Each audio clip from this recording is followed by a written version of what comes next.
Saudara-saudara pendengar yang kami kasihi dimanapun Anda berada, Anda kembali bersama kami dalam acara Telaga Tegur Sapa Gembala Keluarga.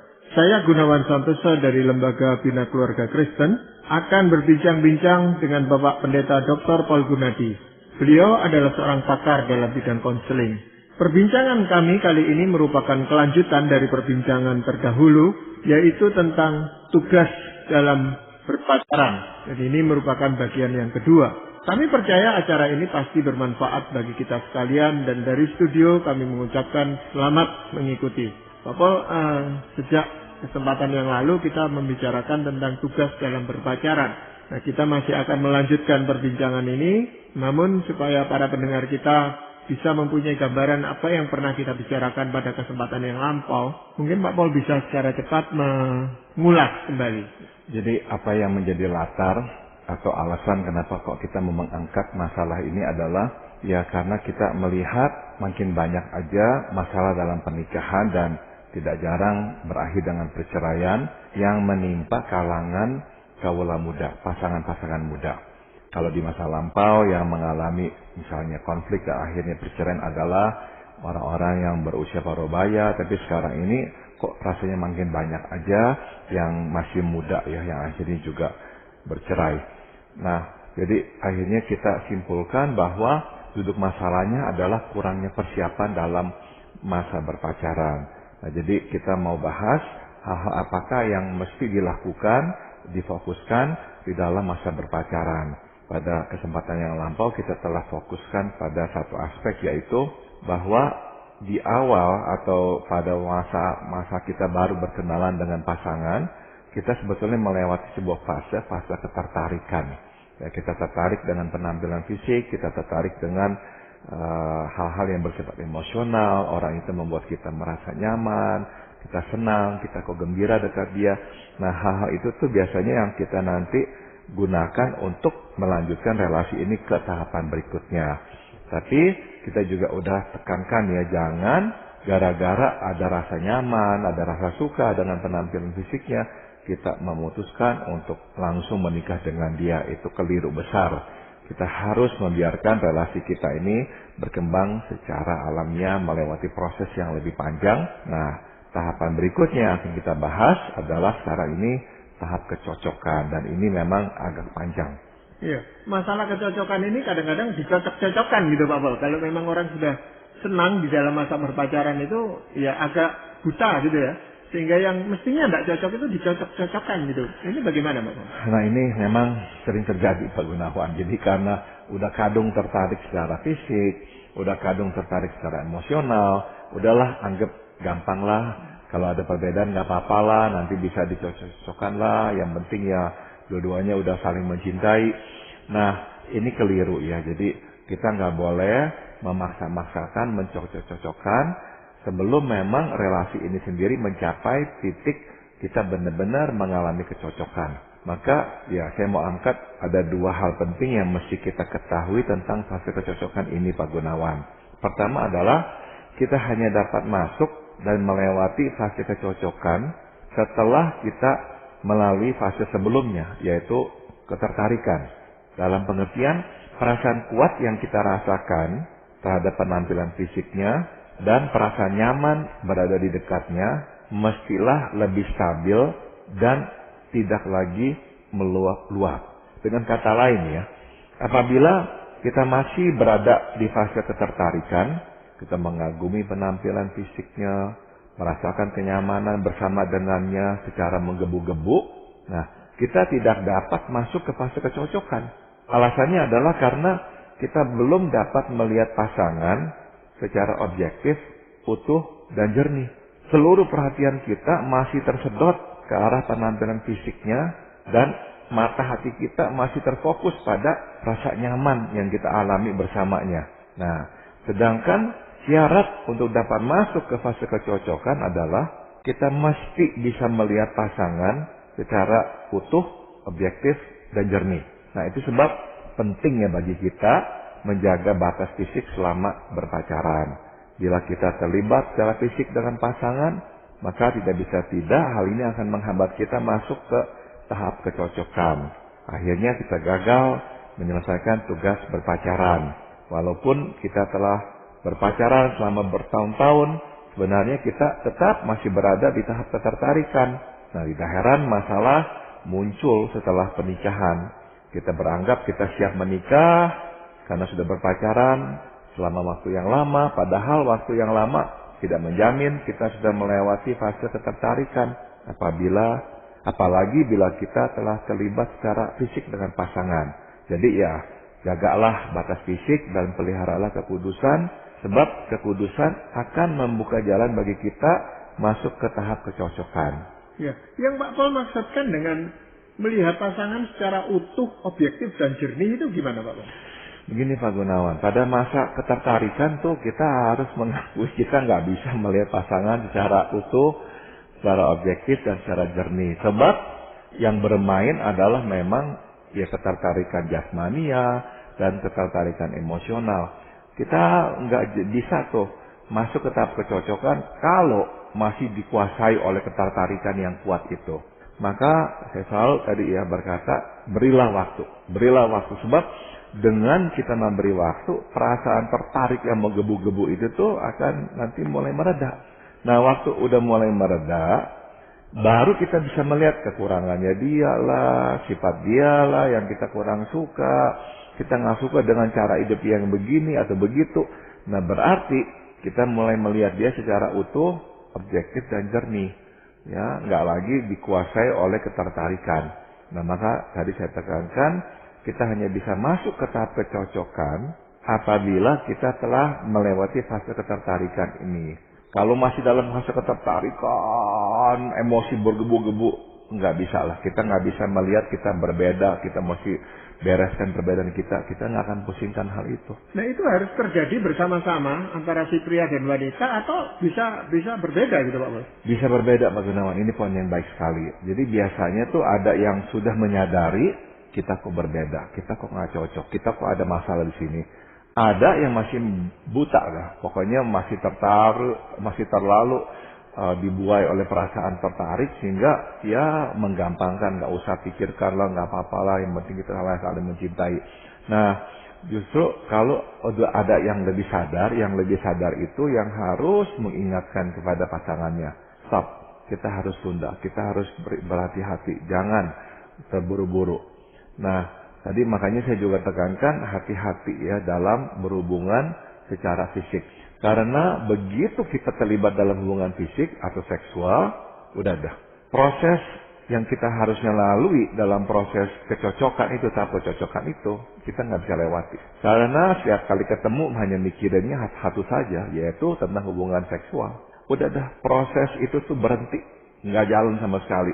Maka, ini juga kenyataan Pak Gunawan, kalau orang menikah, karena dasarnya adalah ketertarikan fisik, sudah berhubungan seksual, apalagi sudah hamil dan mau menikah, udah mau punya anak, itu hampir dapat dipastikan setelah menikah bermasalah. Ini benar-benar kenyataannya. Kalau memang dasarnya adalah karena ketertarikan fisik, udah terlibat secara fisik, hampir dapat dipastikan setelah menikah bermasalah. Karena kenapa? Memang nggak pernah melewati fase kecocokan itu. Jadi tugas itu memang harus ditanggung bersama-sama antara si pria dan wanita gitu Pak Boleh? Betul sekali. Tapi saya mengerti betapa sulitnya kalau yang satu nggak mau loh. Karena udah terlalu membabi buta. Yang satu yang lebih melek mata udah melihat ini nggak bisa, ini nggak cocok. Tapi yang satunya itu nggak bisa ngeliat. Itu susah memang. Nah, tapi pentingnya tadi saya udah katakan, saya mau katakan lagi, jaga batas. Sebab begini, saya juga menyadari ya, atau kita juga mungkin tahu ya, kalau sudah terlibat hubungan seksual, nah yang terjadi adalah yang satu akan menuntut, nggak bisa, kamu harus bertanggung jawab. Nah, yang melek mata ya karena udah kadung berbuat, sebetulnya sadar nggak bisa terus nih, nggak beres ini relasi, kita nggak cocok nih. Tapi karena kadung udah berbuat, akhirnya udah dah, diam aja dah, udah dah, lakukan aja dah, kita menikah dan sebagainya. Nah, akhirnya memang timpang sekali dan setelah menikah benar-benar relasi itu akhirnya tumbang. Tapi ini kan kelihatannya seperti kontradiksi dengan yang pertama yang kita bicarakan bahwa harus ada ketertarikan secara fisik gitu Pak Bos. Betul, jadi tadi ya kita udah tekankan bahwa harus ada ketertarikan secara fisik maupun emosional. Dan jangan abaikan, ini adalah hal-hal yang baik, yang sehat. Tapi jangan jadikan ini satu-satunya landasan. Ini adalah tahap pertama yang menuntun kita masuk ke tahap berikutnya. Jadi biarkan proses ini berlangsung. Sebab ketertarikan fisik maupun emosional setelah melewati proses waktu dan gak ada hubungan seksual, dengan sendirinya akan mereda. Tapi begitu masuk ke dalam hubungan seksual, ketertarikan fisik ini nggak mereda-reda, terus menggebu-gebu. Dan ini akan membutakan mata kita untuk melihat masalah yang memang sebetulnya ada di antara kita. Tapi yang sering kali terjadi sekarang ini kan adalah pasangan yang belum menikah tinggal serumah, Pak Pol. Dan itu membuat mereka melakukan kontak fisik lebih banyak dan lebih dimungkinkan gitu loh, Pak Pol. Ya, dan akhirnya karena udah begitu, benar-benar deh ya, masalah antara mereka itu nggak pernah benar-benar terselesaikan. Sebab apa? Sebab mata tertuju hanya pada kepuasan jasmaniah. Dan akhirnya ya kita hanya menyimpan masalah, dan nanti masalah itu semuanya akan keluar setelah kita masuk ke dalam pernikahan. Ya, jadi apa yang perlu kita perhatikan, kecocokan dalam hal apa saja yang perlu kita perhatikan gitu Pak Pol? Oke, jadi ada beberapa yang akan kita bahas Pak Gunawan. Dan yang pertama adalah yang kita bahkan bahas kecocokan rohani ya. Nah, kita sekali lagi mau ingat satu hal yang penting ini ya, bahwa tahap kecocokan ini tahap yang panjang Pak Gunawan. Dan ini memang sulit, nggak gampang ya. Jadi kita ini benar-benar mesti bekerja keras, melihat secara realistik, baik diri kita maupun pasangan kita. Dan kita harus jujur ya, mengakui bahwa memang ada masalah dan kita nggak bisa bersama-sama atau apa. Jadi ini tahap yang sulit. Ya, jadi kita mau menyadari ini dulu dah. Nah, coba kita sekarang lihat yang pertama, kecocokan rohani. Ada beberapa hal tentang kecocokan yang mesti kita perhatikan ya. Pertama adalah kecocokan rohani yang terurai dalam beberapa komponen. Yang pertama adalah kesamaan iman dalam Kristus. Kedua, kesamaan komitmen kepada Kristus. Dan yang ketiga, kesamaan panggilan hidup bagi Kristus. Sekilas ketiganya tampak terpisah ya Pak Gunawan. Namun sesungguhnya ketiganya saling terkait. Sebelum saya jelaskan, mari kita baca terlebih dahulu ayat yang mendasari pemikiran ini. Yaitu 2 Korintus pasal 6 ayat 14. Janganlah kamu merupakan pasangan yang tidak seimbang dengan orang-orang yang tak percaya. Sebab persamaan apakah terdapat antara kebenaran dan kedurhakaan? Atau bagaimanakah terang dapat bersatu dengan gelap? Dengan jelas dapat kita lihat di sini bahwa firman Tuhan mengkategorikan berpasangan dengan orang yang tidak percaya pada Kristus sebagai pasangan yang tidak seimbang. Sebenarnya kata yang digunakan oleh Paulus di sini berasal dari istilah pertanian Pak Gunawan, yaitu mengikatkan sepasang kerbau di bawah satu kuk, yaitu perangkat yang terbuat dari besi yang ditempatkan di atas leher kedua hewan supaya keduanya dapat berjalan seiring sewaktu membajak sawah ya. Nah, singkat kata tidak seimbang berarti tidak dapat berjalan bersama, sehingga pada akhirnya tidak dapat membajak sawah. Dan dapat kita bayangkan bahwa dua kemungkinan mengapa kedua hewan ini tidak dapat berjalan bersama adalah, pertama, bila salah satu dari keduanya bukanlah sama-sama lembu atau kerbau, atau B, salah satu dari lembu itu berukuran tubuh jauh berbeda dari yang satunya. Dengan kata lain, penyebab mengapa keduanya menjadi pasangan yang tidak seimbang adalah dikarenakan adanya perbedaan di antara mereka. Nah, inilah latar belakang penggunaan istilah tidak seimbang yang digunakan oleh Paulus di sini. Jadi berpasangan dengan bukan sesama orang yang percaya pada Kristus akan mengakibatkan ketidakseimbangan yang serius di dalam perjalanan hidup bersama. Begitu Pak Gunawan. Mungkin ya ada yang di antara kita tidak setuju dan berkata, bukankah ada begitu banyak pasangan tidak seiman yang hidup bersama dengan harmonis? Nah, sudah tentu pengamatan ini betul Pak Gunawan. Dalam pengertian ada banyak pasangan yang tidak seiman hidup harmonis. Dan ada banyak pasangan yang seiman justru hidup tidak harmonis. Ya, pada kenyataannya memang keharmonisan rumah tangga dibangun di atas sejumlah faktor, bukan hanya faktor rohani. Namun, kenyataan bahwa Paulus menekankan bahwa ketidaksamaan iman akan mengakibatkan ketidakseimbangan, itu menunjukkan bahwa kesamaan iman adalah suatu hal yang penting. Begitu pentingnya sehingga jika tidak ada, maka hal ini akan menyebabkan gangguan dalam perjalanan hidup bersama. Iya, Pak Paul, kalau kita melihat tiga komponen yang perlu diperhatikan dalam kecocokan rohani, Pak Paul katakan ada kesamaan iman dalam Kristus.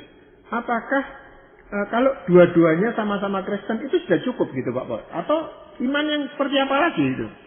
Betul sekali ya, apa yang tadi Pak Gunang tanyakan ya. Ternyata memang bukan hanya masalah sama-sama ya menjadi seorang Kristen itu udah pastilah menjamin kita akan menikmati pernikahan yang sehat dan yang kuat. Memang enggak ya. Jadi kita mau memang gandengkan itu dengan yang lainnya, yaitu kesamaan iman dalam Kristus, kesamaan komitmen kepada Kristus, dan kesamaan panggilan hidup bagi Kristus. Nah, ketiganya ini nih kita akan lihat ternyata kok terkait erat. Coba saya jelaskan ya. Kesamaan iman hanya akan menjadi sesuatu yang penting bila kita memiliki komitmen yang dalam kepada Kristus dan mempunyai panggilan hidup yang jelas bagi Kristus. Maksudnya begini, kalau kita tidak mempunyai komitmen yang dalam kepada Kristus, kita nggak akan memusingkan soal kesamaan iman. Ya udah, nggak apa-apa. Atau kalau kita juga nggak begitu memusingkan panggilan hidup bagi Kristus, ya kita juga mungkin nggak akan pusingkan tentang kesamaan iman ini. Jadi sekali lagi ketiganya itu tuh terkait erat. Tidak mungkin bagi kita hidup bersama bagi Kristus jika pasangan tidak mempunyai iman yang sama dengan kita. Nah, ini sekali lagi keterkaitan. Dan tidak mungkin kita bersama menyerahkan hidup kepada kehendak dan pekerjaan Kristus bila pasangan tidak mempunyai kesamaan iman dalam Kristus. Ya nggak mungkin. Jadi sekali lagi bukan saja kesamaan iman yang diperlukan, tapi kesamaan komitmen kepada Kristus dan kesamaan panggilan hidup bagi Kristus. Nah, singkat kata, faktor kecocokan rohani mutlak diperlukan bagi kita untuk dapat hidup bersama bagi Kristus dan bersama-sama melayani Kristus. Jika berpasangan dengan yang tidak seiman, kita mungkin masih dapat hidup dan melayani Kristus, tapi sudah tentu kita tidak dapat melakukannya bersama-sama. Nah, di dalam hal inilah relasi nikah mengalami kebenjangan sebagaimana tadi dikatakan oleh Paulus. Ya, jadi kan sekarang ini lagi dihimbau agar orang itu bisa hidup dengan orang yang berbeda gitu Pak Paul. Nah, termasuk yang berbeda agama. Nah, ini bagaimana Pak Paul?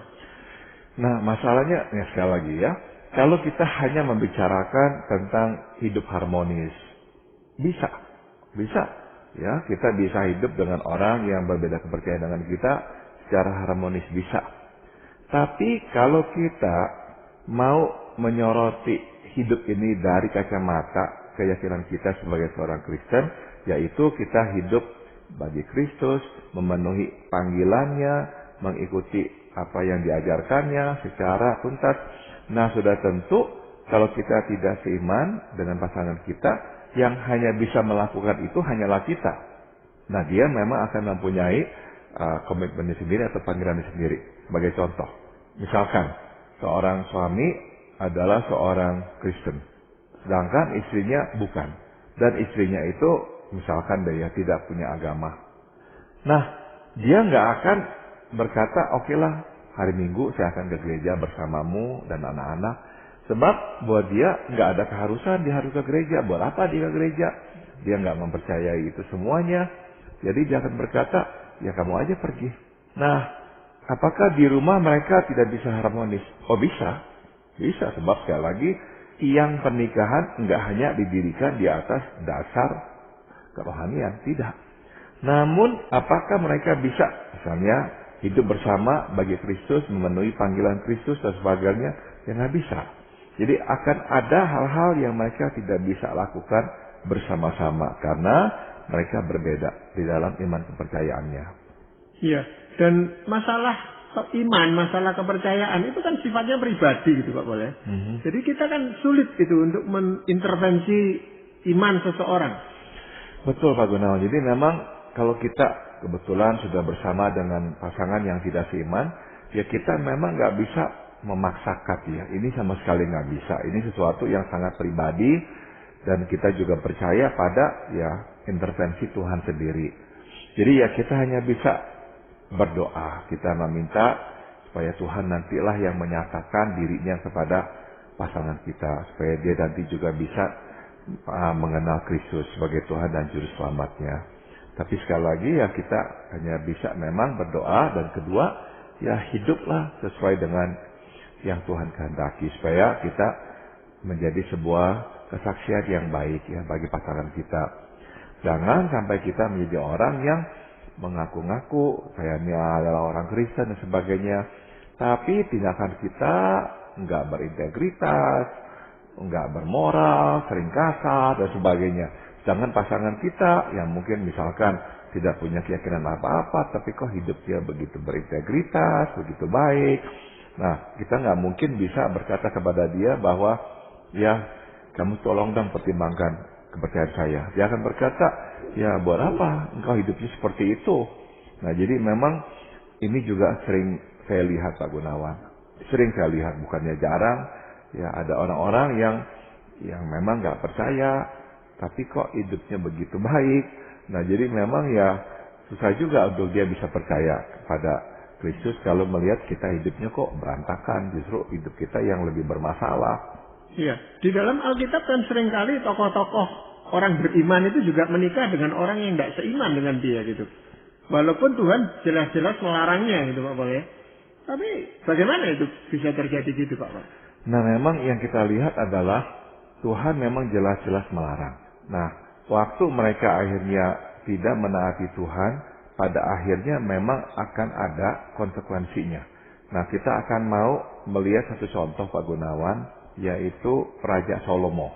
Sebagai seorang manusia, Raja Salomo menurut saya ya mendekati kesempurnaan lah. Sebagaimana dicatat di 1 Raja-Raja pasal 4 hingga pasal ke-10, di bawah kepemimpinannya Israel menikmati masa kejayaan dan kemakmurannya. Di bawah pemerintahannya Israel bebas dari peperangan dan malah menjadi bangsa yang disegani oleh bangsa di sekitarnya. Raja Salomo pun dikaruniakan Allah hikmat yang melampaui hikmat manusia pada umumnya. Namun sayang, ia menikahi banyak perempuan yang tidak seiman. Mereka adalah perempuan yang berasal dari bangsa-bangsa yang hidup di sekitar Israel dan menyembah Allah lain. Nah akhirnya tepat seperti firman Allah katakan yang dicatat di Raja-Raja 11 ayat 2. Sesungguhnya mereka akan mencondongkan hatimu kepada Allah-Allah mereka.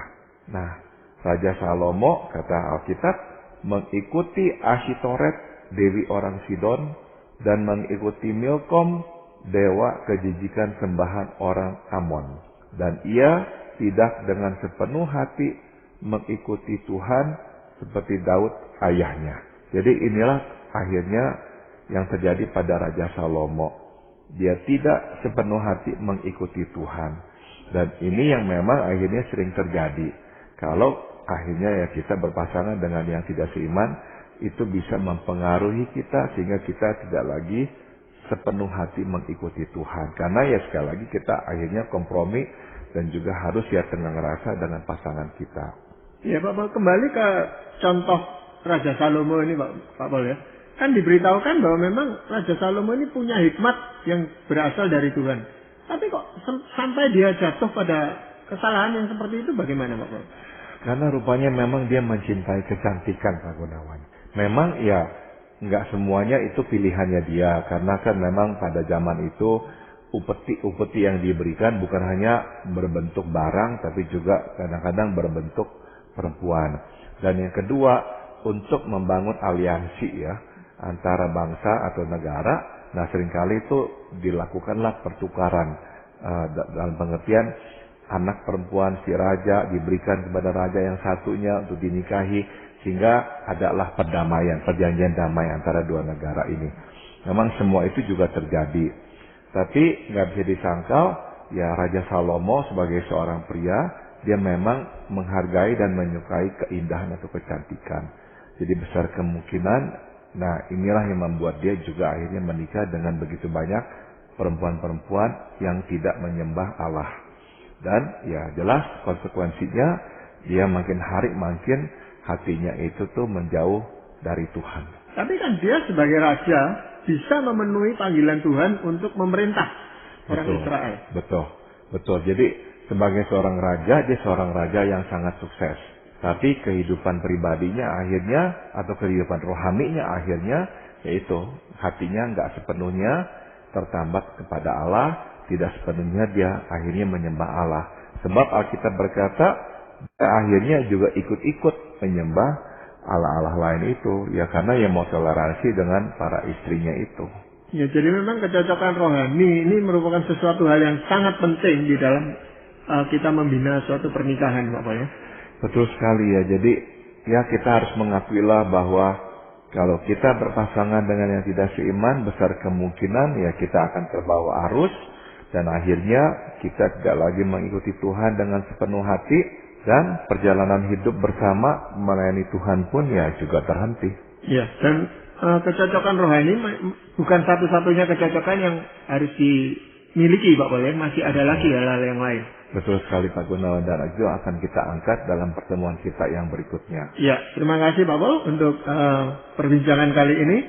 Dan para pendengar sekalian, kami mengucapkan terima kasih Anda telah mengikuti perbincangan kami dengan Bapak Pendeta Dr. Paul Gunadi dalam acara Telaga, Tegur Sapa Gembala Keluarga. Kami baru saja berbincang-bincang tentang tugas dalam berpacaran bagian yang kedua. Dan bagi Anda yang berminat untuk mengetahui lebih lanjut mengenai acara ini, silakan menghubungi kami lewat surat.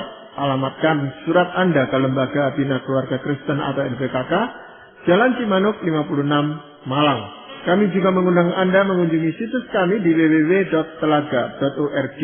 Dan kami berharap Anda sekalian akan mengikuti perbincangan kami selanjutnya yang merupakan kelanjutan dari perbincangan kali ini.